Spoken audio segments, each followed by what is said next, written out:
El día de hoy vamos a tocar el tema del centro de masa y sus aplicaciones a la ingeniería, para lo cual vamos a iniciar con los siguientes ejemplos. En la siguiente demostración vamos a hacer uso de estos bloques de madera, los cuales vamos a simular una estructura que va a estar en equilibrio. Entonces ahora el sistema se encuentra muy en equilibrio, pero vamos a ir agregando peso a la parte de la izquierda para que nuestro centro de masa y centro de gravedad también vaya más a la izquierda. Entonces se estaría corriendo más a la izquierda, con lo que estamos agregando pesos a la izquierda. Entonces, una vez que tenemos los pesos a la izquierda, nos fijamos que el centro de masa y el centro de gravedad de este sistema se va a trasladar, lo hemos hecho trasladar a esta parte, para que así cuando saquemos este bloque no se derrumbe nuestra figura. Caso contrario, si sacamos un bloque, se caería todo. Para hallar el centro de gravedad de un cuerpo no uniforme como este, usamos un clavo como plomada, que siempre se dirige hacia abajo. Este hilo. Haremos un hueco de cartón y lo colocamos acá. Y como pueden ver, marqué una línea donde coincide con la línea que va hacia abajo, que es la plomada. Luego, otro hueco acá, como pueden ver. Hice lo mismo. Porque miren, si lo pongo así, normalmente su peso va hacia abajo, entonces su centro de gravedad tiene que estar en esta línea de acción. Y en esta línea es donde coincide con esto, por eso lo he marcado. Una vez hallado esto, tenemos el centro de gravedad. Este centro de gravedad, para verificar que está bien, lo pondremos sobre una aguja. Y esto normalmente tendría que ser en equilibrio. ¿De acuerdo? Ya. Entonces lo colocamos. Se cae la aguja, se cae. Y listo. Vemos cómo el cuerpo está en equilibrio. Bueno, nosotros aquí tenemos un palo de escoba que es uniforme, entonces el centro de masa se va a encontrar en el medio.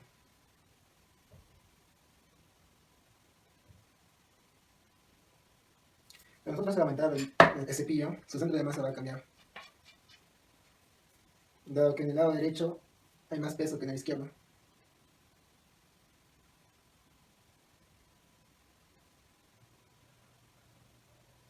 Este sería el punto del centro de masa de la escoba. Bueno, para este ejemplo vamos a necesitar dos tenedores y dos mondadientes que nos van a servir como apoyo. Para comenzar, unimos los tenedores, así como los he puesto, de una manera que prácticamente no se muevan. Colocamos un mondadiente lo más al centro que podamos para que sostenga nuestro sistema. De esta manera, yo no estoy tocando los tenedores, pero se está sosteniendo en el aire. Y vamos a colocar el otro mondadiente. Bueno, y el sistema quedaría de esta manera. Y vemos como con un solo punto de apoyo podemos sostener los dos tenedores. Lo que podemos decir de este ejemplo es que el centro de gravedad del sistema pasa por la línea del mondadiente de abajo. Y ahí es donde tiene el apoyo. Como se ve en el ejemplo, existe una acción y una reacción entre los tenedores y el palillo. Por lo cual, el palillo aplica una fuerza igual y contraria a la de todo el sistema. Procediendo con los ejemplos, vamos a proceder a definir qué es el centro de masa. El centro de masa de un sistema de partículas es un punto geométrico que puede estar dentro o fuera del mismo objeto y está ubicado de tal manera que al ser dotado de una masa total del sistema hace que su momento lineal sea igual al total del mismo. Esto quiere decir que va a estar en equilibrio, va a ser igual a cero. Entonces, es posible decir de que el centro de masa es un lugar donde se encuentra concentrada la masa total del sistema. Tenemos un objeto el cual vamos a hallar sus centros de masas a partir de sus radiovectores y a partir de las partículas. Ahora bien, el centro de masa de algunos objetos uniformes van a coincidir con su centro o su centroide. Por ejemplo, de un cuadrado, de un triángulo, de una circunferencia. Por ejemplo, el centro de masa de esta pelota se va a encontrar en su mismo centroide. A diferencia, de igual manera, para este objeto que es rectangular, se va a encontrar su centro de masa en la intersección de estas dos líneas. En este punto nos preguntaremos qué es útil acerca del centro de masa. Bueno, para la ingeniería es muy importante ubicar el centro de masa, por ejemplo en un edificio, debido a que el centro de masa tendría que coincidir con el centro de rigidez. ¿Por qué? Porque solamente así podremos saber que si aplicamos una fuerza, cómo va a comportarse nuestra estructura. Como en el siguiente ejemplo, por ejemplo, el centro de gravedad, el centro de masa y el centro de rigidez están ubicados en este punto y se les va a aplicar una fuerza. Entonces, lo que va a suceder va a haber una traslación pura. en toda la estructura. Sin embargo, si el centro de masa y el centro de gravedad están ubicados en este punto y se le va a aplicar una fuerza ya en este lado, lo que va a pasar es que va a haber un momento de torsión y nuestro edificio va a estar bajo momento de torsión, lo cual nos va a convenir saber dónde está el centro de gravedad y dónde está el centro de rigidez para poder así aplicar fuerzas en el edificio, para saber dónde podemos colocar más peso o dónde no, para que no haya un desbalance en la estructura y pueda tener daños permanentes. Un ejemplo de centro de gravedad se da en este edificio de Capital Gate que queda en Dubái, el cual es un edificio muy inclinado y el cual se toma mucho del centro de masa de este edificio y el centro de gravedad debido a que las fuerzas que actúan en este edificio tienen que ser compensadas e igualadas a cero. El núcleo hubiera sido verticalmente, se hubiera desplomado debido a que las fuerzas que lo van a contraer van a ser mayores, va a estar muy inclinado. Entonces el centro de gravedad y el centro de masa no van a ser suficientes, no van a sumar cero. Para lo cual el centro de masa de este edificio se ha rotado. Entonces, en total este núcleo se va a desviar 350 milímetros, el cual va a proporcionar de una fuerza de restitución a la fuerza que lo va a jalar al edificio. Entonces va a haber un equilibrio y el centro de masa y el centro de gravedad van a ayudar a que se soporte todo el peso del edificio. A continuación explicaré y experimentaré lo que va a suceder cuando el centro de masa y gravedad van fuera del área de la base. Para ello, vemos en la siguiente maqueta una representación pequeña de la torre de Pisa.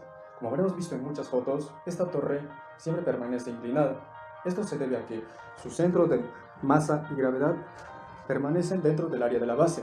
Pero ¿qué ocurre si ajustamos unos ángulos menos en la base?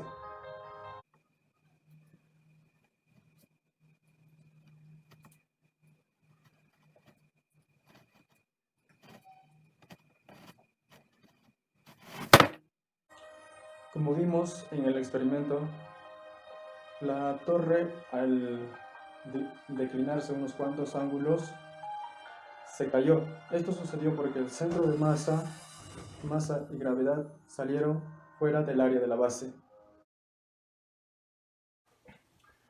Bueno, nosotros vamos a determinar el centro de masa de la torre de Pisa. Para eso vamos a graficar sus coordenadas. Suponiendo una torre de forma cilíndrica, nosotros vamos a calcular su centro de masa respecto a este eje. El diámetro de este cilindro va a ser de 20 metros y tiene una altura de 97.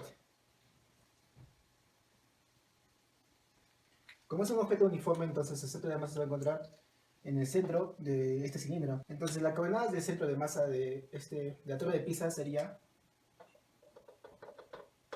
de la mitad del radio del diámetro, sería de 10 metros, y así, en el eje X, en el eje Y también sería de 10, sería más 10J, y en el eje K, pues el eje Z sería de la mitad de la altura, que sería de 48,5. Y todo eso sería en metros. Entonces el centro de masa de la torre estaría ubicado más o menos por ahí, que es el centro de todo el cilindro. La torre de Pisa presenta una cierta inclinación. Como ya calculamos el centro de masa de la torre, que estaría más o menos ubicada por aquí, la línea de acción del centro de masa va a estar dirigida siempre hacia abajo, perpendicular al centro de la Tierra. Entonces, como nosotros podemos observar, el centro de masa de la torre siempre está apuntando hacia la base, hacia el área de la base. Entonces eso hace que la torre se mantenga todavía estable y no se caiga, a pesar de estar inclinada. Vamos a suponer un caso hipotético en que la torre llegue a un punto extremo de inclinación y vamos a calcular el ángulo ese de inclinación en el cual la torre se va a caer o desplomar. Como sabemos, el centro de masa siempre va a estar perpendicular a la superficie de la Tierra. Entonces, ahorita el centro de masa siempre está apuntando hacia la base del cilindro de la torre. Está apuntando hacia la esquina, exactamente hacia la esquina de la base. Entonces está en un punto en el que está a punto de caerse. Un ángulo más de inclinación y la torre se cae. Bueno, continuando con la exposición sobre la torre de Eiffel, vamos a ver un experimento donde vemos el centro de gravedad cuando cae sobre su área y cuando está fuera del área. Entonces acá tenemos la inclinación parecida a la torre de Eiffel. Entonces cuando nosotros inclinamos un poco, vemos que su centro de gravedad cae todavía sobre su área. Entonces si nosotros lo soltamos, va a haber una fuerza restauradora que va a hacer que la torre regrese a su posición original. Pues si nosotros tenemos un caso extremo donde la Tierra esté más inclinada, si nosotros observamos su centro de gravedad todavía está en su área, pero si nosotros inclinamos un poco más, su centro de gravedad va a estar fuera de, fuera del área. Entonces si nosotros soltamos, la Tierra se va a caer. Eso sería para sumatoria de fuerzas donde las fuerzas externas sean iguales a cero y solamente actúe la fuerza de la gravedad. ¿Cómo hallamos el centro de masa de edificios homogéneos? Pues decimos que los edificios contienen columnas, baldosas, vigas, elementos homogéneos, de los cuales, conociendo el centro de gravedad, conoceremos el centro de masa. Ahora, ¿cuáles serían nuestros focos de análisis? Los focos de análisis serían los entrepisos. ¿Y cómo se calcula la masa de los entrepisos? Estaríamos tomando todos los elementos que componen un nivel y agregado la mitad de la columna inferior y la mitad de la columna superior. Eso hacemos para cada nivel. Esto nos llevaría a una conclusión, que la masa del nivel superior sería menor que las otras masas. Esto porque solamente vamos a tomar la mitad de la columna inferior y ya no hay la otra mitad de la columna superior, ya no existe ahí. Entonces tendríamos que hacer un metrado de cargas de cada uno de los elementos, conocer su masa, porque es fácil, porque tenemos el volumen del elemento, que multiplicamos por el peso específico y dividimos con la gravedad y tendríamos la masa. Eso en función de su centroide, ya que es un centroide volumétrico. Y eso haríamos con todas las columnas, vigas y baldosas. ¿Cómo se hallaría el centro de masa? Es como calcular el centroide de cualquier figura volumétrica, solo que hablamos de un edificio que tiene elementos estructurales.